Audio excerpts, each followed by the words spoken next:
Hello hi welcome to Kokila's kitchen. இன்றைக்கி நம்ம கிச்சனில் ஒரு சூப்பரான பொரியல் தான் பார்க்க போகிறோம். கொத்தவரங்காய் பொரியல் எப்படி செய்கிறதுன்னு பார்க்கலாம். கொத்தவரங்காவை வாஷ் பண்ணிவிட்டு கட் பண்ணி எடுத்து வச்சுருக்கேன். இப்போ இதை நம்ம ஆவிலையும் வேக வச்சு எடுத்துக்கலாம்.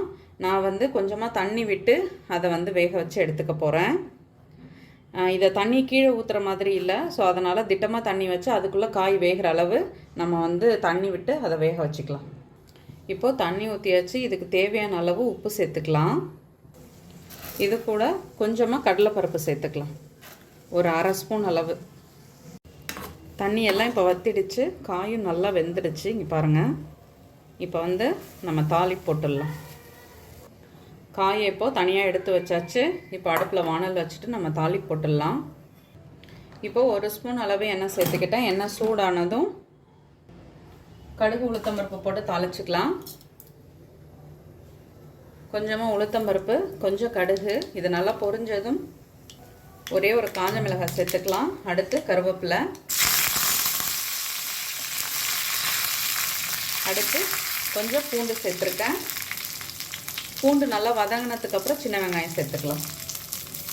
பெரிய வெங்காயம் இருந்தால் பெரிய வெங்காயம் சேர்த்துக்கலாம், சின்ன வெங்காயம் இருந்தாலும் இதையே சேர்த்துக்கலாம்.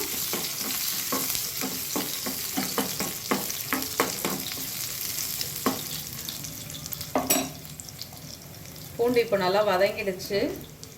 கொஞ்சமாக சின்ன வெங்காயம் சேர்த்துக்கலாம்.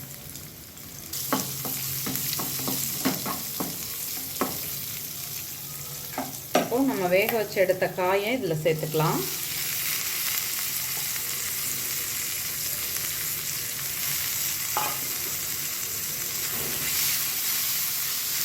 ஒரு 1/4 ஸ்பூன் அளவு மஞ்சள்தூள் சேர்த்துக்கலாம்.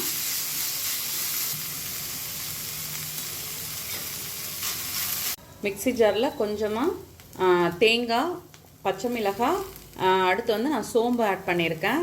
பொதுவாக இதில் சீரகம் ஆட் பண்ணி செய்வாங்க, ஆனால் நீங்கள் சோம்பு போட்டு செஞ்சு பாருங்கள், டேஸ்ட்டு சூப்பராக இருக்கும். இப்போ இதை நல்லா அரைச்சி எடுத்துகிட்டு வந்துடுறேன். தண்ணிலாம் விடாமல் அப்படியே தான் அரைச்சிருக்கேன். ஸோ இந்த தேங்காய் வைப்பு இதில் சேர்த்துக்கலாம்.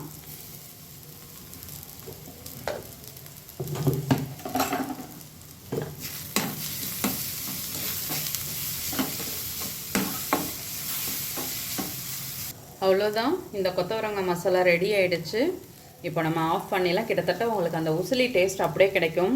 நம்ம சேர்த்துருக்க கடலைப்பருப்பு அந்த சோம்பும் சேரும் பொழுது நீங்கள் ட்ரை பண்ணிங்கன்னா விடவே மாட்டீங்க. பொரியல் பிடிக்கும்னா நீங்கள் கட்டாயமாக இதை மாதிரி செஞ்சு பாருங்கள். இப்போ நம்ம பவுலில் மாற்றிக்கலாம். சுட சுட சூப்பராக நம்மளோட கொத்தவரங்காய் மசாலா ரெடி ஆகிடுச்சு. நீங்களும் வீட்டில் ட்ரை பண்ணி பாருங்கள், கண்டிப்பாக உங்களுக்கு பிடிக்கும். வீடியோ பிடிச்சா லைக் பண்ணுங்கள். என்னோடய வீடியோ உங்களுக்கு யூஸ்ஃபுல்லாக இருந்தால் சப்ஸ்கிரைப் பண்ணிக்கோங்க. தேங்க்யூ.